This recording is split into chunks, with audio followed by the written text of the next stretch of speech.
Hello friends, my name is Ravish Chanakya civil academy. हम लोग चल रहे हैं आज भारतीय संविधान। भारतीय संविधान में हम पहले भी वीडियो डाल चुके हैं। भारतीय संविधान का ऐतिहासिक, इससे पहले वीडियो। उसके बाद भारतीय संविधान में हमने प्रावधान, उसके बाद हमने बेसिक क्वेश्चंस, उसके बाद हमने मौलिक अधिकार शुरू किया है। ये मेरी गारंटी है कि जो भारतीय संविधान में आपको पढ़ा रहा हूँ, ये तो मैंने केवल यहाँ पे लिखा हुआ है कि भारतीय संविधान special for UP PAT ROAR Uttar Pradesh police, लेकिन ये मैं आपको श्योरिटी दे सकता हूँ कि उत्तर प्रदेश पुलिस तो है ही, चाहे UPSI हो, दिल्ली हो, कोई सा भी एग्जाम हो, या SSC CGL हो, या आपका उत्तर प्रदेश अपर PCS हो, उसमें भी 10 से 15 क्वेश्चन आपको जो मैं संविधान करा रहा हूँ उससे बाहर एक भी नहीं आ सकता। चाहे आप कोई भी छोटे लेवल का ले लें या PCS 3 तक कोई भी एग्जाम आप दे लें, उसमें एक भी क्वेश्चन बाहर नहीं आएगा। आज जो हम टॉपिक चल रहे हैं, भाग 4 चल रहे हैं संविधान में, क्योंकि हम 12 से 35 तक के आर्टिकल आपको इससे पहले वीडियो में करा चुके हैं। आज जो हम करा रहे हैं आपको चैप्टर है नीति निर्देशक तत्व या सिद्धांत भी कह देते हैं, यानी इसको इंग्लिश में बोलते हैं डायरेक्टिव प्रिंसिपल स्टेट्स, यानी शॉर्ट में बोल देते हैं DPSP, डायरेक्टिव प्रिंसिपल स्टेट। ठीक है, अब इसमें सबसे पहले चलते हैं हम इसका प्रावधान, यानी हमने इसका प्रावधान कहाँ से लिया है। प्रावधान मतलब कहते हैं प्रोविजन। इंडियन पॉलिटी में हिंदी इंग्लिश दोनों में चल रही क्लास। प्रोविजन हमने लिया है इसका आयरलैंड से।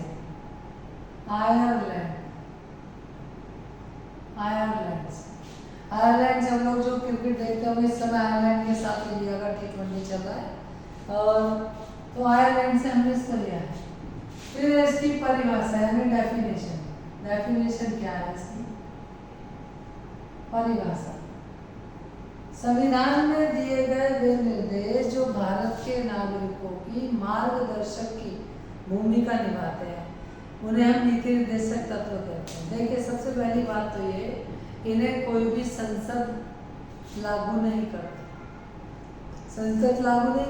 ये कोई भी स्टेट अपने राज्य को डेवलप बनाने के लिए अपने ऊपर इन्हें खुद अप्लाई करता है, और जब खुद अप्लाई करता है तो ये जो सिद्धांत है वो किसके लिए, जिससे उसका स्टेट क्या बन जाए, कल्याणकारी राज्य बन जाए। यानी इसका उद्देश्य यही है, वेलफेयर सोसाइटी, यानी कल्याणकारी राज्य। देखिए, चलिए कोई बात समझते हैं। संविधान में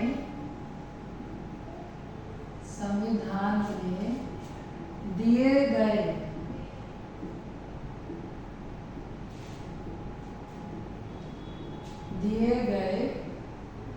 वे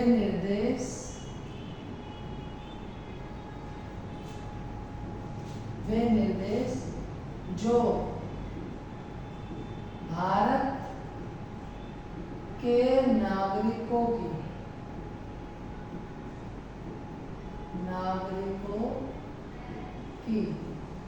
मार्गदर्शक की भूमिका निभाता है। मार्गदर्शक की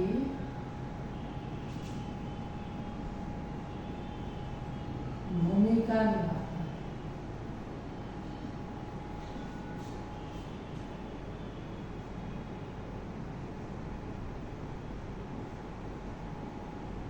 उन्हें नीति निर्देशक तत्व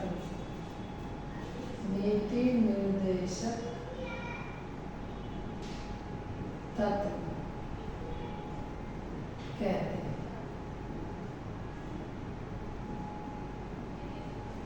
देखिए फ्रेंड्स, आप लोग साथ साथ नोट्स बनाते चले, मैं आपको बहुत अच्छे नोट्स बनवा दूंगा। एक भी जो मैं लिख रहा हूँ आप लिखते चले, फिर देखना आप कोई भी एग्जाम देना, किसी का भी प्रैक्टिस सेट देना कि आपका कोई क्वेश्चन बाहर जाता है या नहीं, आप खुद परख सकते हैं। और देखिए, आप लोग लाइक और सब्सक्राइब ये करें, या फिर आप उसको शेयर करें। उससे कोई मुझे पैसे नहीं मिल रहे, केवल एक मोटिवेशन मिलता है, जिससे मैं जल्दी से जल्दी और भी सब्जेक्टों को आपके सामने ला सकूँ। अब देखिए इसके बाद हम आते हैं भारतीय संविधान में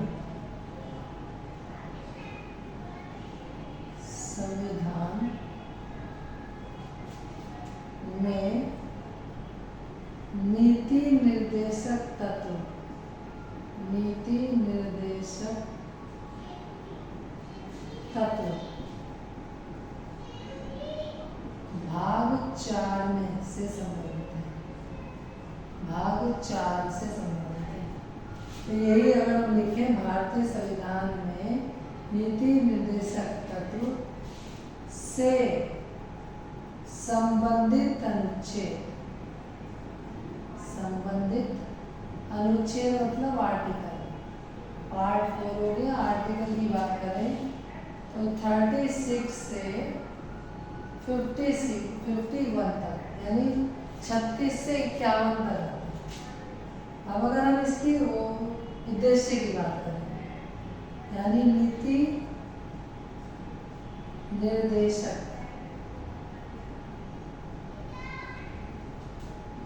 तत्व का उद्देश्य होता है कल्याणकारी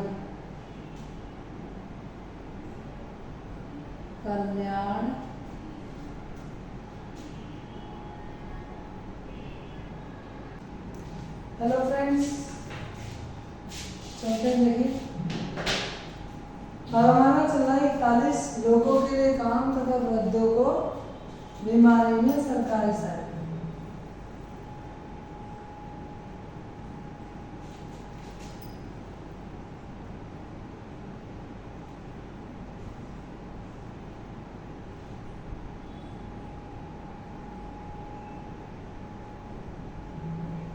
यानी जैसे किसी बुजुर्ग को अगर मेडिकल में कोई बेड नहीं मिला और किसी अखबार में छाप दिया गया, तो लखनऊ से हेल्थ मिनिस्टर का कॉल मेरठ के सीएमओ को आया है, तो उसको क्यों नहीं मिला रहा और सीएमओ उसको जाकर बेड की व्यवस्था कराया। 42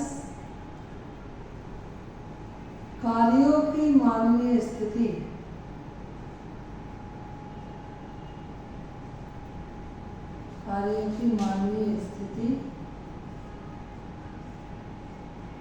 तथा स्त्रियों को प्रसूति सहायता।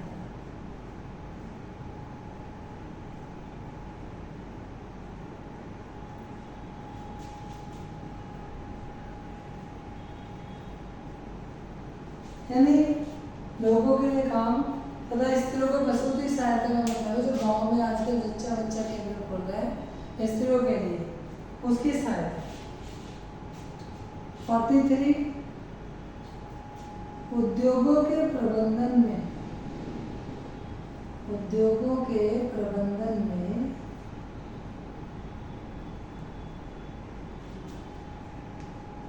श्रमिकों की भागीदारी।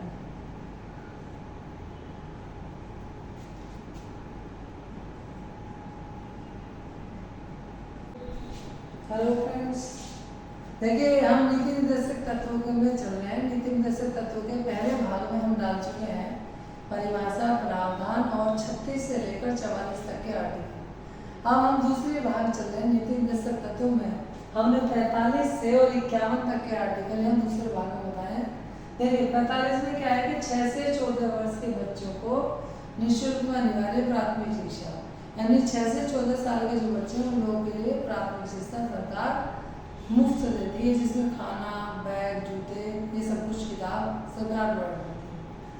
46 में आर्टिकल 46 आता है पिछड़े वर्गों के हितों की सुरक्षा। जो पिछड़ी जाति के लोग हैं उन लोगों के हितों की सुरक्षा सरकार करेगी। 47 है जीवन स्तर, पोषण स्तर व स्वास्थ्य में सुधार। आप जानते हैं 47 क्या है कि अब जैसे रक्षाबंधन है, होली है, दिवाली है, ऐसे फेस्टिवलों पर मिठाइयाँ चलती है और हर दुकान पे ढेरों मिठाइयाँ मिलेंगी आपको। तो इतना महंगा कहाँ से आता है? उसमें फिर सैंपल भरे जाते हैं, जो फूड इंस्पेक्टर सैंपल भरते हैं वो सैंपल फेल भी होते हैं, कुछ पास भी होते हैं, तो सब चल जाता है, सब पब्लिक खाती है। इसीलिए स्वास्थ्य के बारे में सरकार को सोचना चाहिए। 48 है कृषि व पशुपालन में नवीन तकनीकों का विकास, यानी पशुओं के लिए और कृषि के लिए नवीन तकनीकें, नई नई टेक्नोलॉजी लाई जाए जिससे दवाइयाँ, मशीनरी, ये सब कुछ। दूसरा, दुधारू पशुओं का वध निषेध, जो आजकल का मेले में कट जाते हैं, जिसकी वजह से पशुओं का रेट 50,000 से 1,00,000 इतना हो चुका है। भैंसों का, गायों का, इनका सब रेट बढ़ता है। 48 है, यानी क्या बोलते हैं, पर्यावरण एवं वन्य जीवों की सुरक्षा, यानी जो शेरों की खाल हुई या जो हिरण हुए, इनका मांस हुआ, इनके सींग हुए, इनके इन चीज़ों की सुरक्षा, पर्यावरण एवं वन्य जीवों की सुरक्षा के लिए एक संस्था बनाई गई है जिसके अध्यक्ष पहले मेनका गांधी। 49 के ऐतिहासिक स्थानों का महत्व और उनकी सुरक्षा राज्य सरकार करेगी। जैसे यूपी में ताजमहल है, दिल्ली में लाल किला है, तो वहाँ पर जो भी जगह है, ऐतिहासिक स्थल है, इनकी सुरक्षा राज्य सरकार करेगी, इनका महत्व भी बढ़ाएगी टूरिस्ट प्लेसों के लिए भी और उसके लिए भी। 50 में क्या है, न्यायपालिका व कार्यपालिका को अलग करना। न्यायपालिका यानी जुडिशरी कोर्ट जो होती है वो, और एग्जीक्यूटिव यानी कार्यपालिका, दोनों का अलग करना। 51 है, अंतर्राष्ट्रीय स्तर पर राज्य शांति व सद्भावना को बढ़ावा देगा, यानी जैसे हमारी यूपी की जो बॉर्डर लाइन है वो टच करती है नेपाल को, तो जो स्टेट है वो अंतर्राष्ट्रीय स्तर पर किसी दूसरे के साथ कोई लड़ाई झगड़ा या इस तरीके का कोई कार्य नहीं करेगा। तो ये होता है अंतर्राष्ट्रीय स्तर पर राज्य शांति व सद्भावना को बढ़ावा देगा। ठीक है, आपको अगर ये वीडियो आपको पसंद आई है तो लाइक करें, शेयर करें, सब्सक्राइब करें। धन्यवाद।